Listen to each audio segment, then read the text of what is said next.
My name is Emily, and for the longest time I believed I understood what love looked like. I believed love was quiet mornings in a small apartment filled with sunlight. I believed it was shared coffee, sleepy smiles, and the comfort of knowing that someone chose you every single day. For almost 3 years, that was my life with Daniel. Daniel had a way of making the world feel simple. When he looked at me, I felt like everything was exactly where it was supposed to be. We weren't rich, we didn't live in a beautiful house, and our apartment was barely big enough for the two of us, but I never cared. To me, it felt like home. Every morning, I woke up before him and made coffee while the city slowly came alive outside the window. I liked watching him sleep. There was something peaceful about his face when he rested, something that made me believe he carried no secrets. I trusted him completely. Maybe that was my biggest mistake. The day everything started falling apart felt ordinary at first. I remember it clearly. It was a Tuesday morning. The sky was pale and quiet, and the air coming through the window was still cool from the night. Daniel was still asleep when I walked into the kitchen and poured water into the coffee machine. My phone vibrated on the table. I didn't pay much attention to it at first. Messages from unknown numbers weren't unusual. Spam, promotions, random wrong numbers. I assumed it was something like that. But the phone vibrated again. And again, something about the persistence made me pick it up.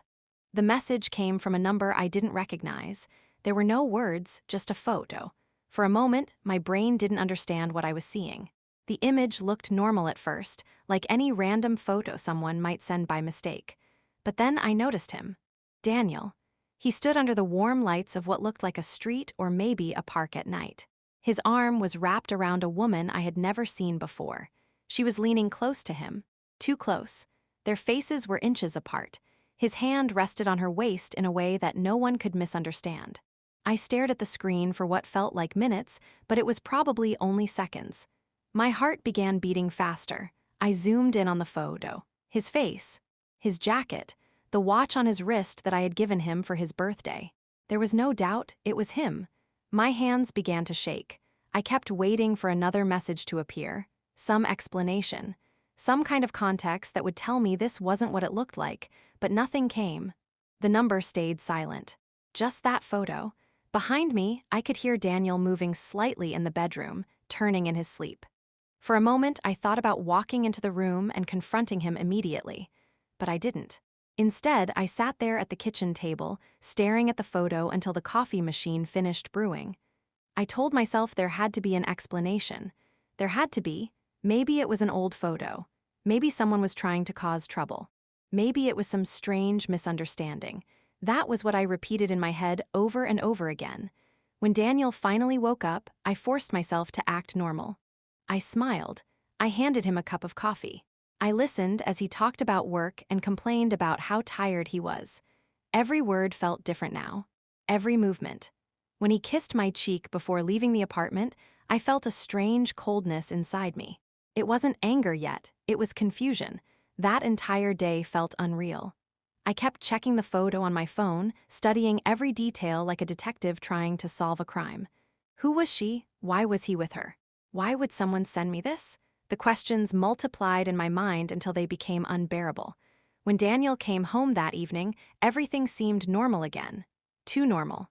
He cooked dinner with me like he always did. We watched a movie on the couch. He laughed at the same scenes he always laughed at. If I hadn't seen the photo, I would have believed nothing was wrong. But I had seen it. And once you see something like that, you can't unsee it. Over the next few days, small things began to change. Things I probably would have ignored before. Daniel started coming home later than usual. Sometimes he stepped onto the balcony to take phone calls. When I asked who it was, he said it was work. Sometimes he looked distracted, like his thoughts were somewhere far away. At night, when he thought I was asleep, I felt him lying awake beside me. Silent. Distant. The more I noticed, the more the doubt grew inside me. Eventually, it became too heavy to carry. One evening, Daniel told me he had to stay late at work. His voice sounded casual, like it always did. But something inside me finally snapped. I smiled and told him it was fine. Then I waited. An hour later, I left the apartment. I don't know exactly what pushed me to do it. Maybe I needed the truth more than I needed hope. I stood across the street from Daniel's office building for almost 40 minutes. My heart pounded so loudly I felt like everyone around me could hear it. Then I saw him. He walked out of the building. And he wasn't alone. She was with him, the same woman from the photo. Even from a distance, I recognized her. Her long, dark hair, the way she walked beside him. They looked comfortable together, like two people who had spent a lot of time in each other's presence. I followed them from far away, trying not to be noticed. They walked toward a quiet park a few blocks away. The city lights reflected softly on the wet pavement from a rain earlier that evening. Everything felt surreal, like I was watching someone else's life unfold. They stopped beneath a tall streetlight near the trees.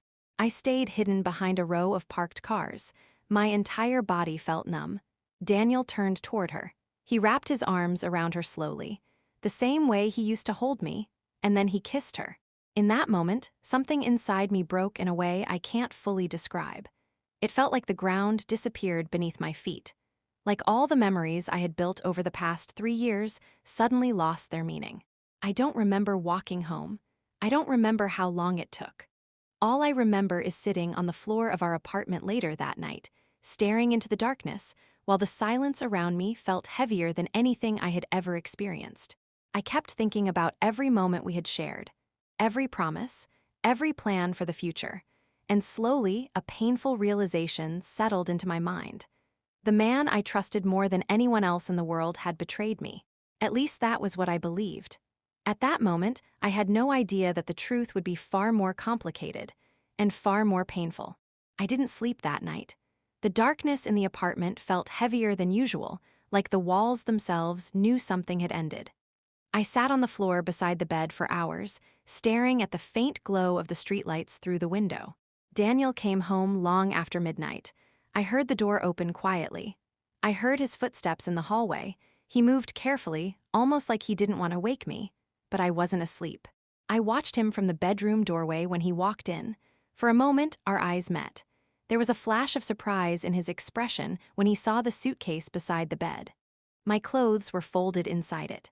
Not everything, but enough to show that I had already made my decision. I felt strangely calm. It was the kind of calm that comes when something inside you has already broken beyond repair. He stood there for several seconds, looking at the suitcase, then at me. I looked away first. I couldn't stand the thought of seeing the same face that had kissed someone else only a few hours earlier. That morning, I left the apartment. I didn't take much. Just my clothes, a few personal things, and the photo on my phone that I still couldn't bring myself to delete. I moved into my friend Jessica's small apartment across the city. She didn't ask too many questions. She could see the answer in my face. The next few days blurred together. I tried to stay busy. I tried to convince myself that leaving had been the right decision. But no matter what I did, my mind kept returning to the same moment. Daniel standing under the streetlight, holding another woman, kissing her. The image replayed in my head over and over again until it felt burned into my memory. Daniel tried to reach me. He called several times. He sent messages. I saw them appear on my phone, but I never opened them. I didn't want explanations. At least that's what I told myself. But the truth was more complicated. Part of me was afraid that if I heard his voice, I might forgive him. A week passed, then 2. Slowly, the pain turned into something quieter. Not better, just quieter. I started believing that maybe this was simply how things ended sometimes. That maybe love could disappear just as suddenly as it arrived. Then one afternoon, something happened that changed everything again. I was leaving a grocery store when I saw him. Daniel. He was standing across the street. For a moment, I thought my mind was playing tricks on me. But then he stepped closer, and I realized it really was him. He looked different, thinner. His face seemed pale, and there were dark shadows beneath his eyes. For a second, neither of us moved. My heart began racing again, just like it had the night in the park. I wanted to walk away, but my feet refused to move. He took a few slow steps toward me. I felt anger rising inside my chest, mixed with something else I didn't want to admit. Seeing him again hurt more than I expected. All the memories I had tried to bury suddenly returned. The mornings, the laughter, the quiet moments that used to feel safe, and then the image of him with her. The anger returned instantly. He stopped a few feet away. For a long moment, we just looked at each other. There was something strange in his eyes. Not guilt, not defensiveness, something heavier, something tired, something almost broken. I noticed how thin his hands looked when he lifted one slightly, like he wanted to reach for me but stopped himself. I could feel my chest tightening. Everything inside me told me I should leave, but I stayed. Because despite everything that had happened, a part of me still needed to understand why. Why someone who once looked at me like I was his entire world could suddenly destroy everything we had built together. That evening, I returned to Jessica's apartment feeling more confused than ever. Seeing Daniel again had shaken something loose inside my mind. He didn't look like a man who had simply moved on to someone else. He looked like someone carrying a weight that was slowly crushing him. For the next few days, I couldn't stop thinking about it. Eventually, curiosity won. Late one night, I opened the messages he had sent me. There were dozens. Most of them were short. He wrote that he was sorry, that he never wanted to hurt me, that he wished things had happened differently. But one message caught my attention more than the others. It was sent 3 days after I left. He wrote that he understood why I hated him. He wrote that he deserved it. But he also wrote something else. He wrote that someday I might understand why he did what he did. At first, the message only made me angrier. It sounded like another excuse, another attempt to justify something unforgivable. But as I lay awake in the dark that night, something about those words kept echoing in my mind. Why he did what he did, not why it happened, why he chose it. The difference felt important. The next morning, I made a decision I hadn't expected. I went back to the park, the same place where I had seen them together. The air was colder now than it had been that night. Autumn had started creeping into the city, and the leaves were beginning to change color. I walked slowly along the path until I reached the streetlight where everything had fallen apart. For a moment, I just stood there. Then I noticed something unusual. Across the street from the park was a small hospital building I had never really paid attention to before. I don't know why, but my eyes stayed on it longer than necessary. People walked in and out of the entrance. Nurses, doctors, visitors. Something strange settled into my chest. Later that evening, I did something I hadn't done before. I searched the woman's face online. It took time, but eventually I found her. Her name was Rachel Carter, and the first thing I noticed was where she worked. She was a nurse, at the hospital across from the park. A cold feeling spread through my body. The pieces didn't make sense yet, but something inside me told me they were connected. The next day, I returned to the hospital. I didn't know what I expected to find. Maybe nothing. Maybe confirmation that I was simply torturing myself with pointless questions.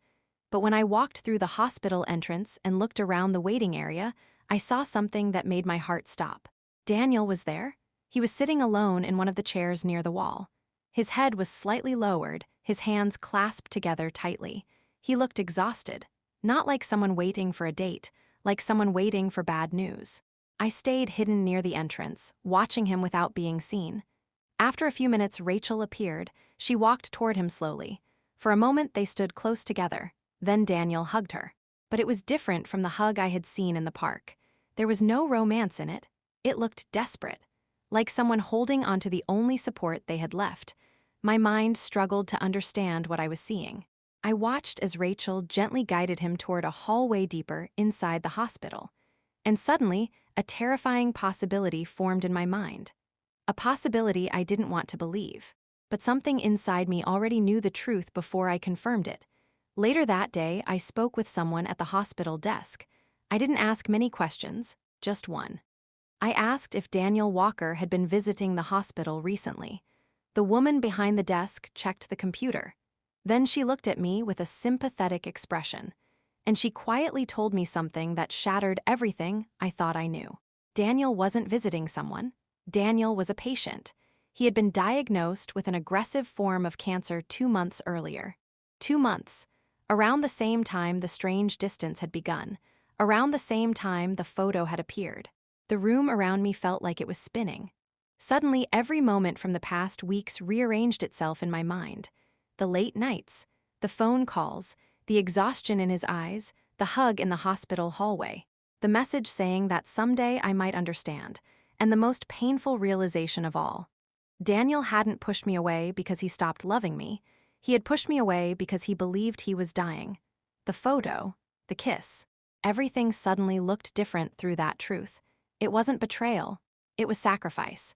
He had made me hate him on purpose, because he thought it would be easier for me to move on if I believed he had broken my heart. I walked out of the hospital in complete silence.